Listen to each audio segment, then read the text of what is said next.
menjadi punya anak dari aktor K. Sebenarnya saya takut sekali. Pacaran pun di luar kita tidak bisa berpegangan tangan dan harus selalu bersembunyi. Saya juga bahkan pernah berpikir untuk membuat pengorbanan seperti ini. Saya melahirkan sendiri dan juga merawatnya sendiri, dan nanti suatu hari baru diumumkan. Sejak kecil saya sering dikasih tahu bahwa tubuh saya tergolong lemah. Begitu pula rahim saya, dan waktu saya hamil, dokter pun bilang sebaiknya anak ini dilahirkan saja. Bisa jadi Anda tidak bisa hamil lagi jika diaborsi. Saya sendiri cukup kaget dan takut dengan fakta bahwa saya hamil. Tapi jika orang yang mencintai saya mau memberi dukungan dan menyemangati saya juga akan berpikiran untuk melahirkan anak ini. Sehingga saya langsung menelpon aktor K dan bilang, kalau saya mengaborsi anak ini, saya akan susah untuk punya anak lagi.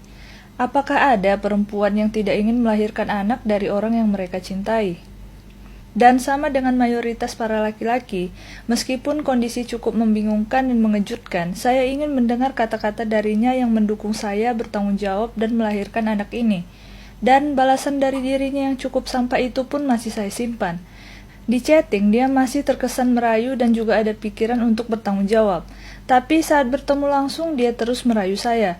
Waktu itu sekitar minggu ke-6 atau ke-7 kehamilan, sehingga perut saya lumayan sakit dan saya sudah bilang kondisi saya. Tapi seketika dia datang dan bilang, sekarang boleh nggak sih di dalam? Dan dia bilang kalau saya benar-benar sudah menjadi bagian keluarganya.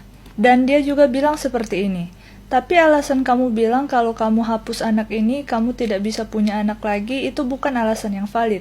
Kalau sekarang aku melahirkan anak, aku harus ganti rugi 900 juta won, dan aku tidak punya 900 juta won.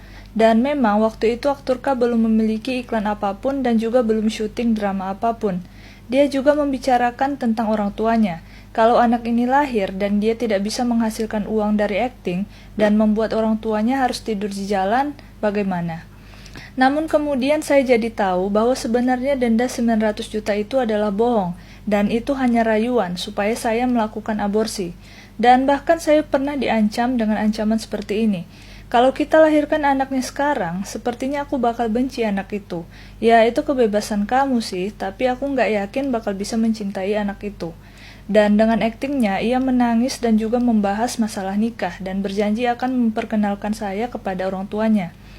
Dan melanjutkan pembicaraan, dia bilang mungkin anaknya tidak akan lahir sekarang, dia akan menikahi saya 2 tahun lagi dan memiliki anak 2 tahun berikutnya. Dan dia berjanji akan memperkenalkan orang tuanya, dan mulai tahun depan mau tinggal bersama dengan saya. Dan waktu itu saya jadi mempertimbangkan. Namun hingga saat